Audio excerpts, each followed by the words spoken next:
Assalamualaikum warahmatullahi wabarakatuh. Alhamdulillah, kita kembali lagi pada materi PAI kelas 10 yang akan kita bahas pada kesempatan kali ini.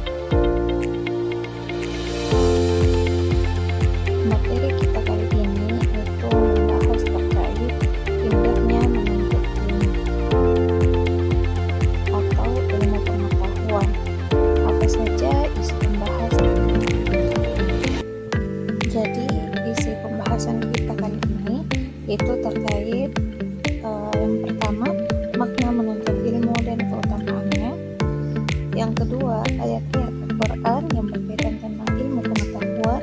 Yang ketiga, hadis tentang mencari ilmu dan keutamaannya. Mari kita bahas yang pertama. Jadi yang pertama itu tentang kewajiban menuntut ilmu. Menuntut ilmu atau belajar adalah kewajiban setiap orang Islam. Banyak sekali ayat Al-Quran ataupun hadis Rasulullah SAW yang menjelaskan tentang kewajiban belajar. Baik kewajiban tersebut ditujukan kepada laki-laki maupun perempuan. Bahkan dalam Al-Quran pertama kali yang diterima Nabi SAW adalah perintah untuk membaca atau belajar. Dalam Quran surah Al-Alaq ayat 1-5 yang artinya, bacalah dengan menyebut nama Tuhanmu yang menciptakan. Dia telah menciptakan manusia dari segumpal darah. Bacalah dengan Tuhanmu yang maha mulia, yang mengajar manusia dengan pena. Dia mengajarkan manusia apa yang tidak diketahuinya. Kewajiban menuntut ilmu. Lalu bagaimana dengan hukum? Selanjutnya kita akan mengetahui apa saja keutamaan dalam menuntut ilmu. Yang pertama, itu diberikan derajat yang tinggi. Ini sesuai dalam Quran surah Al-Mujadilah ayat 11, di mana yang berarti, dan Allah akan meninggikan orang-orang yang beriman di antara kamu dan orang-orang yang berilmu pengetahuan beberapa derajat. Dan Allah maha mengetahui apa yang kamu kerjakan. Kemudian yang kedua, diberikan pahala yang besar di hari kiamat nanti. Ini sesuai dengan hadis riwayat Ad-Dailami.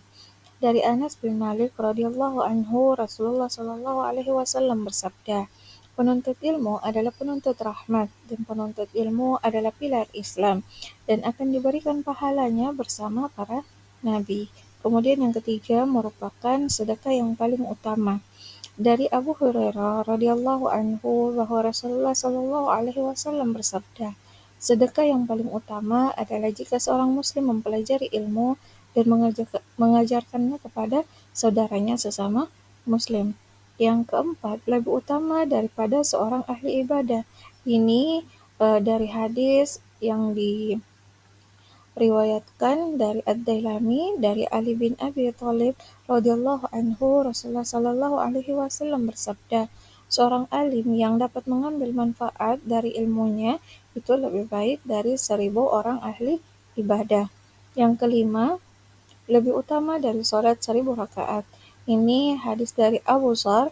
Rasulullah SAW bersabda, wahai Abu Dzar, kamu pergi mengajarkan ayat dari kitabullah, telah baik bagimu daripada sholat sunnah 100 rakaat, dan pergi mengajarkan satu bab ilmu pengetahuan, baik dilaksanakan atau tidak.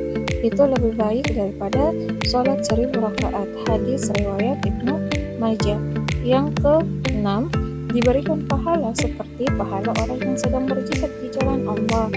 Ini sesuai hadis dari Ibnu Abbas radhiyallahu anhu. Rasulullah SAW bersabda, bepergian ketika pagi dan sore guna menuntut ilmu adalah lebih utama daripada berjihad fi sabilillah.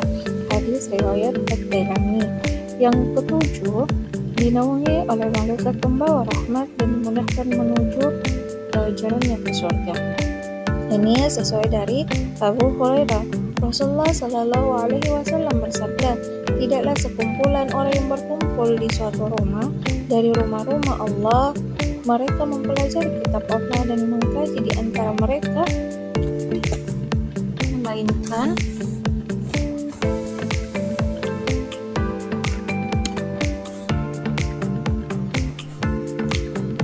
melainkan malaikat mengelilingi dan menyelubungi mereka dengan rahmat. Dan Allah menjemput mereka di antara orang-orang yang ada di sisinya, dan tidaklah seorang meniti suatu jalan untuk menuntut ilmu, melainkan Allah memudahkan jalan baginya menuju surga. Hadis riwayat Muslim dan Ahmad. Kedua, ayat-ayat Al-Quran tentang ilmu pengetahuan. Dalam ayat Al-Quran tentang ilmu pengetahuan itu dijelaskan dalam Quran Surah At-Taubah ayat 122 yang berbunyi, وَمَا كَانَ الْمُؤْمِنُونَ لِيَنْفِرُوا كَافَّةً فَلَوْلَا نَفَرَ مِنْ كُلِّ فِرْقَةٍ مِنْهُمْ طَائِفَةٌ لِيَتَفَقَّهُوا فِي الدِّينِ وَلِيُنْذِرُوا قَوْمَهُمْ إِذَا رَجَعُوا إِلَيْهِمْ لَعَلَّهُمْ يَحْذَرُونَ. Artinya, dan tidak sepatutnya orang-orang mukmin itu semuanya pergi ke medan perang.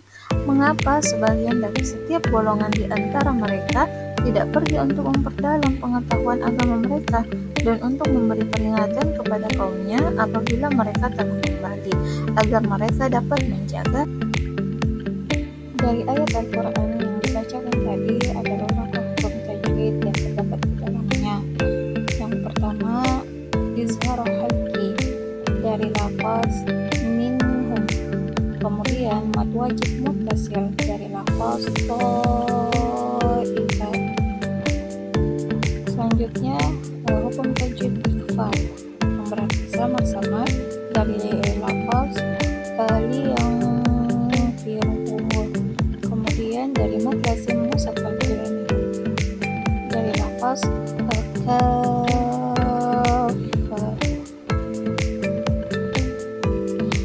Dalam ayat tersebut Allah menerangkan bahwa tidak perlu semua orang mukmin berangkat ke medan perang, apalagi peperangan itu dapat dilakukan oleh sebagian kaum muslimin saja.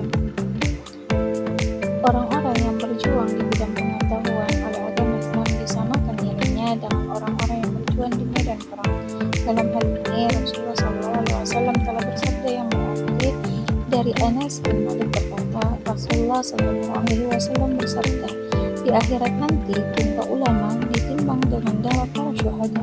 Ternyata yang lebih berat adalah tinta ulama dibandingkan dengan darah syuhada. Itu hadis riwayat Ibnu Najjar.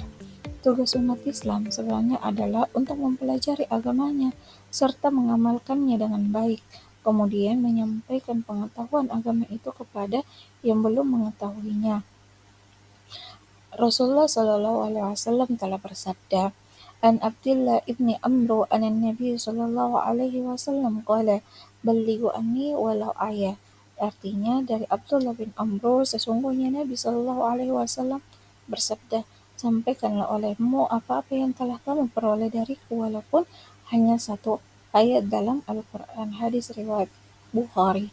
Apabila umat Islam telah memahami ajaran-ajaran agamanya dan telah mengerti hukum halal dan haram serta perintah dan larangan, tentu mereka lebih dapat menjaga diri dari kesesatan dan kemaksiatan. Selain itu, dapat melaksanakan perintah agama dengan baik dan dapat menjauhi larangannya. Dengan demikian, umat Islam menjadi umat yang baik, sejahtera di dunia dan sejahtera di akhirat.